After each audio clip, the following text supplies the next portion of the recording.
శ్రీమాత్రే నమః.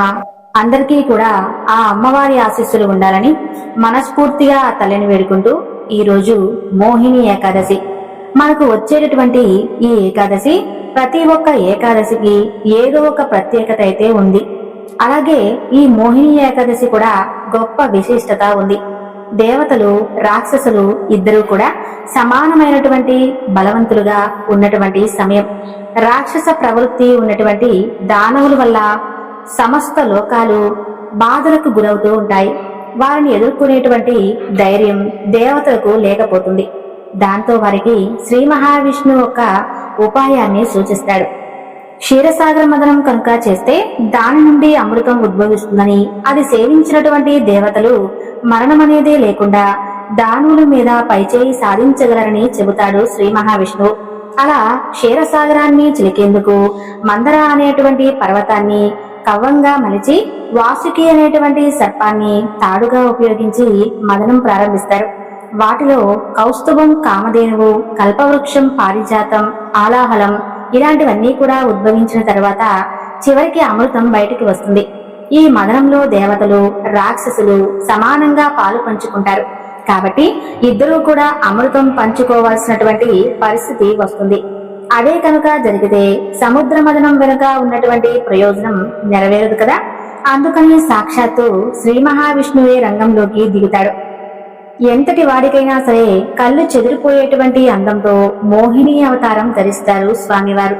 మోహిని రూపంలోని శ్రీ మహావిష్ణువు తన యొక్క కోయలతో రససులతో ఏమార్చి దేవతలకు మాత్రమే అమృతాన్ని అందించి మాయమైపోతాడు. వైశాఖ మాసం అంటేనే శ్రీ మహావిష్ణువుకి ఎంతో ప్రీతికరమైనటువంటి మాసం.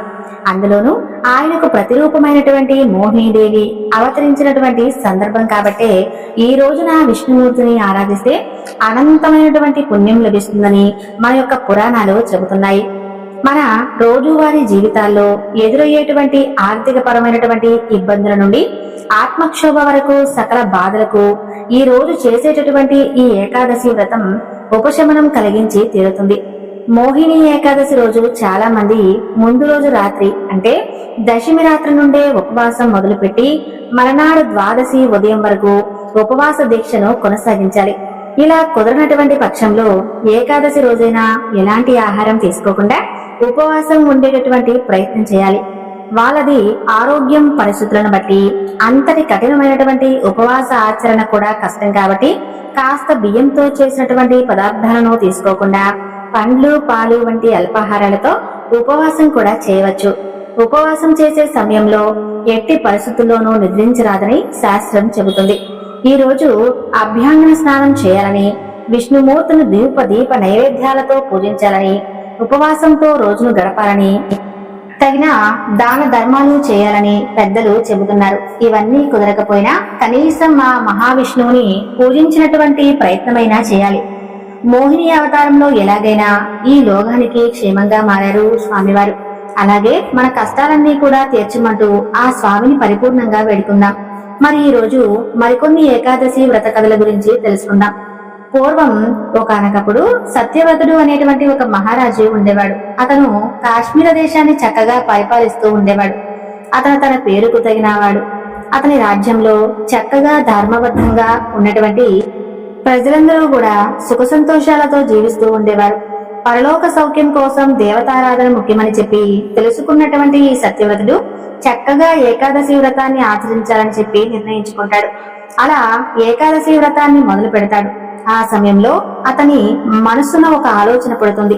అదేమిటి అంటే, నా రాజ్యంలోని ప్రజలందరి చేత కూడా వారందరూ కూడా ఇహలోక సౌఖ్యాలను అనుభవించాలి అంటే వారు కేవలం ఇహలోక సౌఖ్యాలనే కాకుండా పరలోక సౌఖ్యం కూడా వారు పొందాలి అంటే నేనొక్కడినే ఈ యొక్క ఏకాదశి వ్రతాన్ని ఆచరిస్తే సరిపోదు, వారి చేత కూడా ఆచరింప చేయాలని చెప్పి ఆ రోజు ఆ రాజు మనసులో అనుకుంటాడు. అలా అనుకుంటూ ఉండగా సాక్షాత్తు శ్రీహరే సత్యవతుడు ఎదుట సాక్షాత్కరిస్తాడు.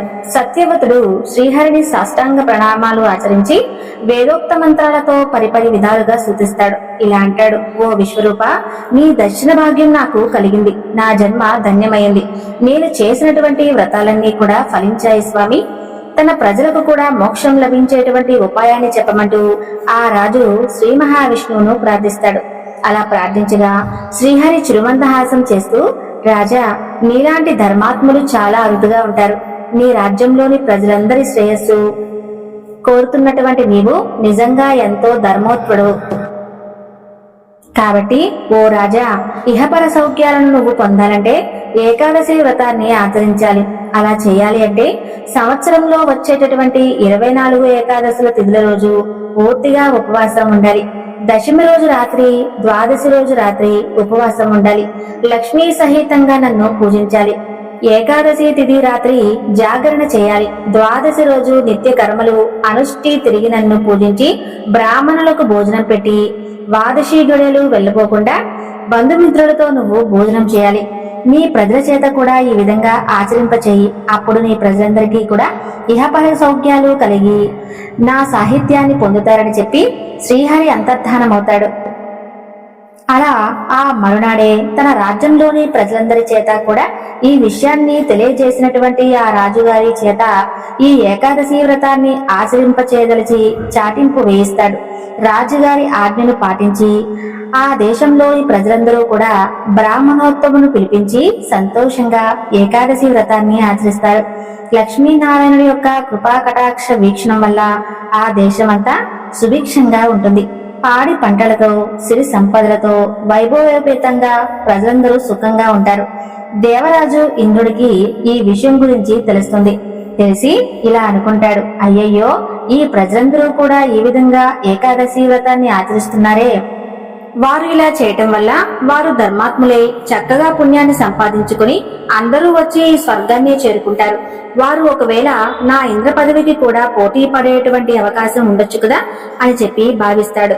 అలా భావించి ఆ కాశ్మీర దేశ రాజైనటువంటి సత్యవ్రతుని చేతనే ముందుగా ఈ వ్రతాన్ని ఆచరింపకుండా కనుక చేస్తే ఆ తక్కినటువంటి ప్రజలందరూ కూడా ఆచరించరని చెప్పి ఒక ఉపాయాన్ని ఆలోచిస్తాడు. దేవేంద్రుడు మరునాడే అప్సరసగా కాని అయినటువంటి మాలిని పిలిపిస్తాడు. దేవేంద్రుని ఎదుట మాలిని నిలిచి నమస్కరిస్తుంది. ఓ మాలిని, నువ్వు భూలోకానికి వెళ్లి ఆ సత్యవ్రత మహారాజుని నీ అందచందాలతో మోహింపజేసి అతన్ని ఏకాదశి వ్రతాన్ని ఆచరించకుండా చేయాలి అంటూ ఆజ్ఞాపిస్తాడు. ఇక అలా ఒకనాడు సత్యవ్రతుడు మహారాజు నిండు సభలో కొలువు తీరి ఉంటాడు. అలా ఉండగా అరణ్య ప్రాంతంలో నివసించేటువంటి కొందరు ప్రజలందరూ కూడా మహారాజు దగ్గరకు వచ్చి, ఓ మహారాజా, అడవిలో నుండి క్రూర మృగాలు వచ్చి మనుషులను పశువులను చంపేసి వాటి కడుపు నింపుకుంటున్నాయి. అక్కడ మేము ఉండేటువంటి ప్రజలందరూ కూడా ప్రాణాలు అరచేతిలో పెట్టుకుని భయపడుతూ జీవిస్తున్నాము. ఆ క్రూర మృగాల నుండి మాకు రక్షణ కల్పించండి అంటూ ప్రార్థిస్తారు. వారి మాటలు విన్నటువంటి సత్యవ్రతుడు చలించిపోతాడు. ఆ మరునాడే సత్యవ్రతుడు తన యొక్క సైన్యంతోనూ పరివారంతోనూ వేటకు బయలుదేరి వెళ్తాడు. ఆ క్రూర మృగాలను వేటాడి చంపుతాడు.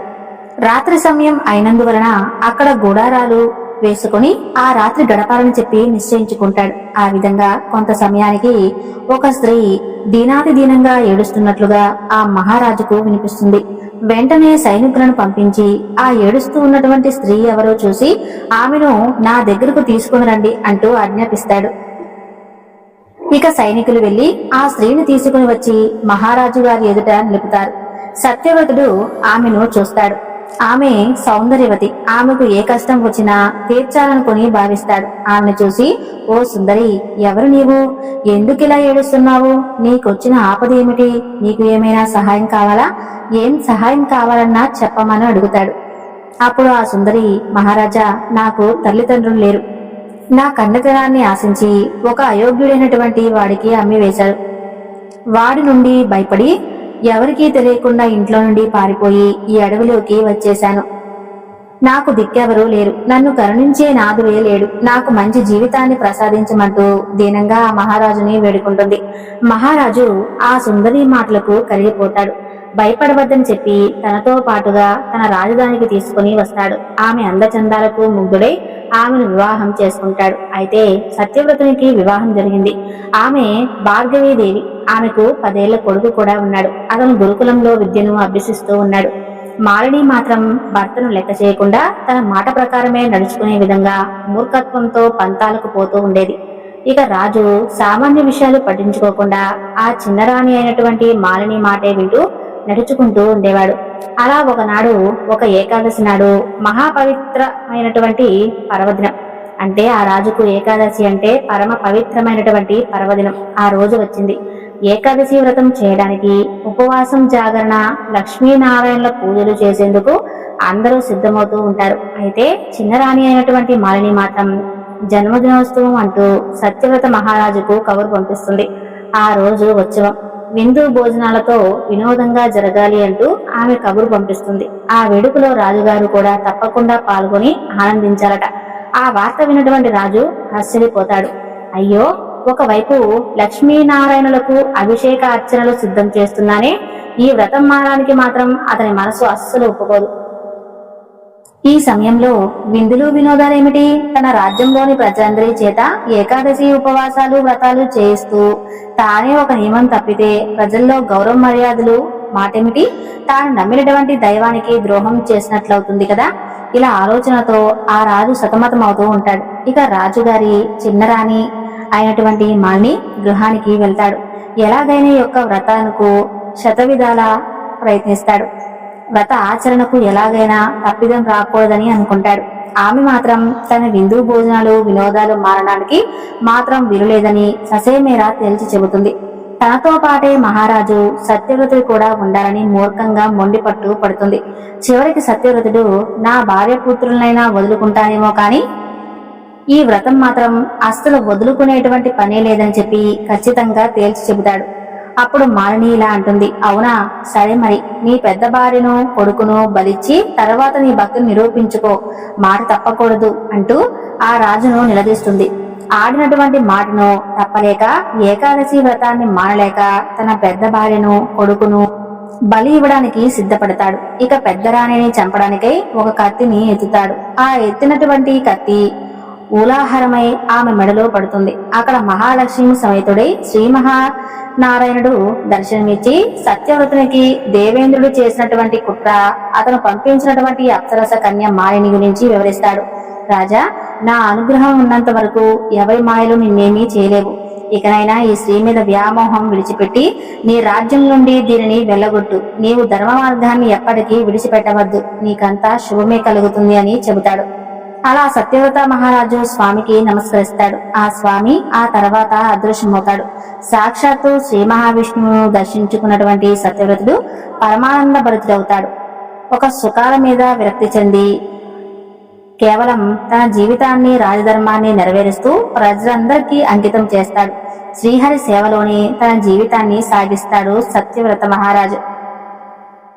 చూశారు కదండి మోహిని ఏకాదశి యొక్క ప్రత్యేకత. ఈ వీడియో మీకు నచ్చితే తప్పకుండా లైక్ చేసి మన ఛానల్ ను సబ్స్క్రైబ్ చేసుకోండి. సర్వే జన సుఖినో భవంతు.